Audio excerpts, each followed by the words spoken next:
Hello and welcome to News Center with me, Parikshit Luthra. We spoke to former RBI Governor C. Rangarajan about the kind of reforms India now needs for the next 25 years. About the possibility of a rate cut by the RBI, he said that the current inflation cycle and sentiments do allow some room for the RBI to make a cut. The cautious move would be 25 basis points, followed by another 25 basis points. So let's see what the RBI does on that front. Having said that, when we asked him about the key reforms that India needs at this juncture, he said we need more capital and more efficient use of capital, and all reforms must be in that direction. Let's begin with that answer. I spoke to him earlier today. Calculations show that in order to achieve the status of a developed country by 2047, the required rate of growth may be around 7%. And in order to achieve that, we need to have a rate of growth of 7%. And that requires, in turn, an investment rate of 35% if you assume an incremental capital output ratio of 5:1. The question to ask is this feasible? 7% rate of growth we have seen in recent period. It is not as if that we have not seen. After all, in the early 2000s, we had a much stronger growth. We even had a rate of growth of 9% per annum for 3 to 4 years continuously.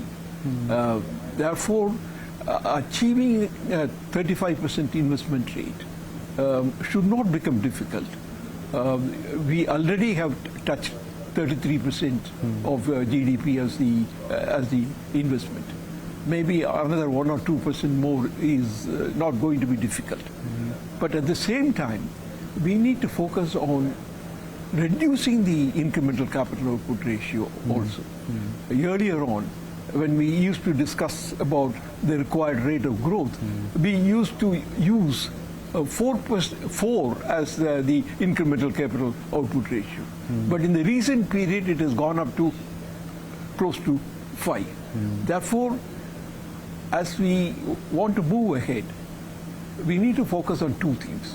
One, the investment ratio must be taken by another 1 or 2 percentage points. And at the same time, we should work towards getting the incremental capital output ratio from 5 to closer to 4. The 2 should go together. The 2 essentially mean we need more capital, and we also need a more efficient use of capital, which is all what incremental capital output ratio means. Therefore, when we look at the reform measures needed, it should focus on both aspects of the basics of growth. Let's activate various factors in such a way that investment rate picks up. And more importantly, let us also focus on how to get the efficiency in the use of capital move up. And we need to find out whether what kinds of reform measures will be needed in order to get that. Right. Therefore, the 2 should go together, and if that happens, I think it is not going to be that difficult in order to become a developed country by 2047. One concern that we have also seen over the last 10 years is the share of manufacturing in our overall GDP. That has not risen, and there is a lot of thinking within the government as to how to increase that. Would there be any thoughts that you would like to share as to how India can increase the share of manufacturing in overall GDP? This concept of share of manufacturing in GDP can can lead to some misinterpretations also. The question is, what is manufacturing? The situation is quickly changing, because previously manufacturing included also certain activities which we now call as services, because previously manufacturing included even packaging and sending out all those activities. Now these are partly treated as services, because the manufacturer does not always do everything that is required to be done. Therefore, and also, what is the share? The share means which segment is increasing faster, whether it is pure manufacturing or whether services. Now, services itself has become important. Therefore, let us not overemphasize the fact that the increasing the manufacturing share is the most important thing. No, I think... What about Make in India, sir? Manufacturing in India, making for the world, that has been a priority, but how can we give it a bigger boost now? No, that is true, but the whole question is making in India for what? If you say making in India for India, this is a wrong approach. That is what the old import substitution meant.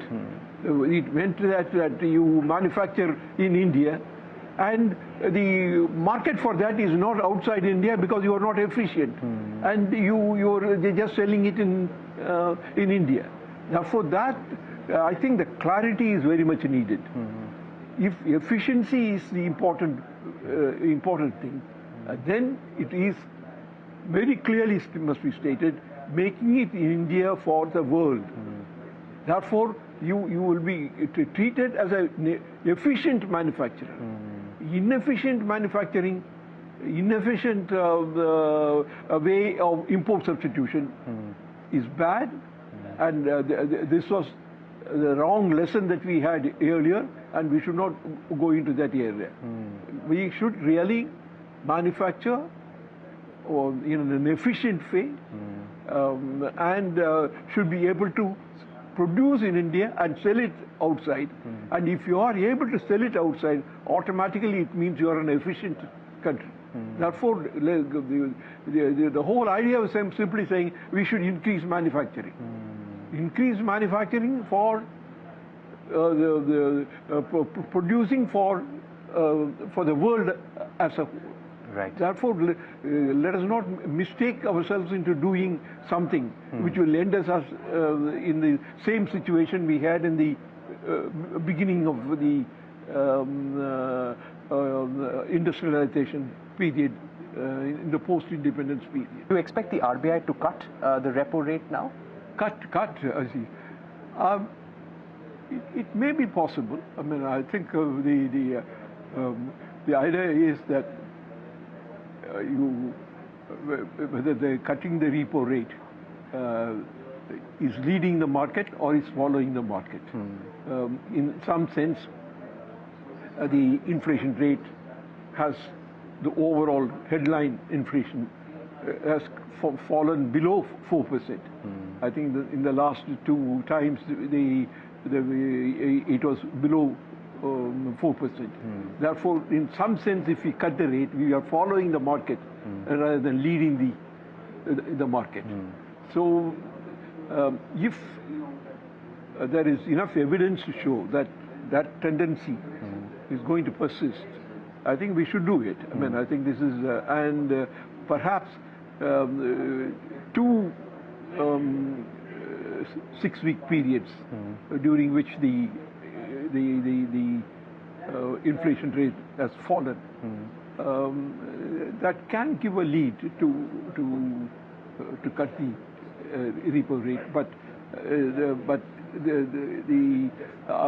I do not think that we should look only at the core inflation and not the total overall inflation. I think the inflation is inflation, and it hurts. And therefore, we should really look at the overall inflation. And with the overall inflation certainly shows a tendency to fall. And it all depends upon the perception of the central bank, how long a time we should look at. But apparently now we have seen about fairly 6 weeks plus 6 weeks period in which the inflation has been falling. Therefore, there is a good chance of the rate being cut. Right. By how much would you expect, sir? It is very difficult. I mean, I think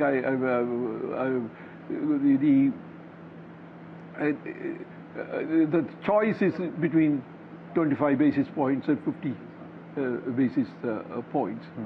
If you want to be cautious, we can cut 25 and store something for the next time. Or we can take front-loaded cut of deeper thing. Therefore, we should be watching for the data as they are coming in. But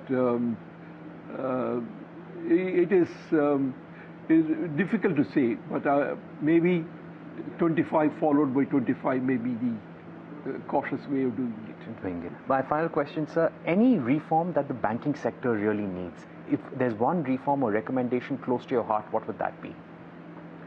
Well, the point is that in the case of the public sector banks, if you talk in terms of reforms, the one thing that is needed is really to ensure that the board of directors should be made responsible for the decisions. I think the banks, so long as they are operated by public sector entities, should be also be held responsible for their actions.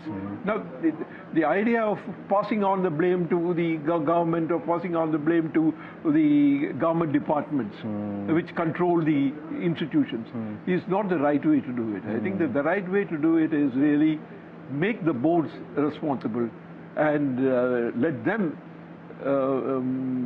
be conscious that they will be held responsible when something goes wrong.